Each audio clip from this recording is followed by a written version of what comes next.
ದೊಡ್ಡಬಳ್ಳಾಪುರ ಮತ್ತು ಚಿಕ್ಕಬಳ್ಳಾಪುರ ನಗರಗಳಿಗೆ ಕುಡಿಯುವ ನೀರು ಪೂರೈಕೆ ಮಾಡುವ ಜಕ್ಕಲಮಡುಗು ಜಲಾಶಯ ಈ ಭಾಗಕ್ಕೆ ಕಾವೇರಿ ಇದ್ದಂತೆ.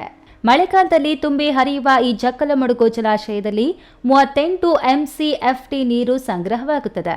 ಇದರಲ್ಲಿ ಚಿಕ್ಕಬಳ್ಳಾಪುರ ನಗರಕ್ಕೆ ಶೇಕಡಾ 60ರಷ್ಟು ಮತ್ತು ದೊಡ್ಡಬಳ್ಳಾಪುರಕ್ಕೆ ಶೇಕಡಾ 33ರಷ್ಟು ನೀರನ್ನು ದೊಡ್ಡಬಳ್ಳಾಪುರಕ್ಕೆ ನೀರು ಸರಬರಾಜು ಮಾಡಲಾಗುತ್ತದೆ.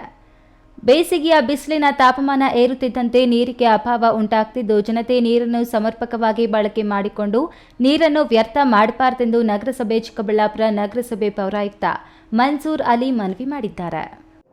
ಜಕ್ಕಲಮಡು ಜಲಾಶಯದಿಂದ ಚಿಕ್ಕಬಳ್ಳಾಪುರ ನಗರಸಭೆಗೆ ಹಾಗೂ ದೊಡ್ಡಬಳ್ಳಾಪುರ ನಗರಕ್ಕೆ ನೀರು ಸರಬರಾಜು ಆಗುತ್ತೆ. ಈ ಒಂದು ಡ್ಯಾಮಲ್ಲಿ ಸುಮಾರು 38 MCFT ಮಿಲಿಯನ್ ಕ್ಯೂಬಿಕ್ ಫೀಟ್ ನೀರಷ್ಟು ಪ್ರಮಾಣದ ನೀರು ಶೇಖರಣೆ ಆಗುತ್ತೆ ಪ್ರತಿ ವರ್ಷ.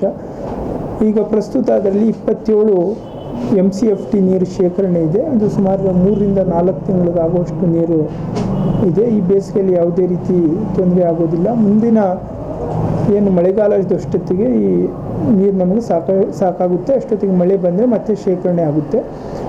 ಇದಲ್ಲದೆ ಈಗ ನೀರು ಇದೆ ಅಂತ ಹೇಳಿಬಿಟ್ಟು ನಾವು ತುಂಬ ಬಳಕೆ ಮಾಡೋದು ತಪ್ಪಾಗುತ್ತೆ. ಯಾಕಂತ ಹೇಳಿದರೆ ಬೇಸಿಗೆ ಇರೋದ್ರಿಂದ ಮಿತವಾಗಿ ನೀರನ್ನು ಬಳಕೆ ಮಾಡಬೇಕು.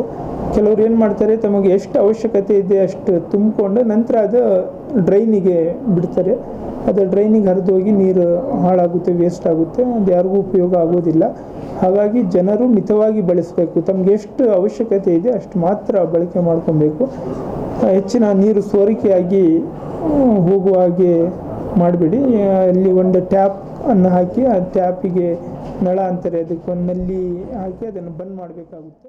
ಚಿಕ್ಕಬಳ್ಳಾಪುರ ಮತ್ತು ದೊಡ್ಡಬಳ್ಳಾಪುರ ನಗರಗಳು ವೇಗವಾಗಿ ಬೆಳೆಯುತ್ತಿದ್ದು ನೀರಿನ ಬೇಡಿಕೆಯೂ ಸಹ ಹೆಚ್ಚಾಗ್ತಿದೆ.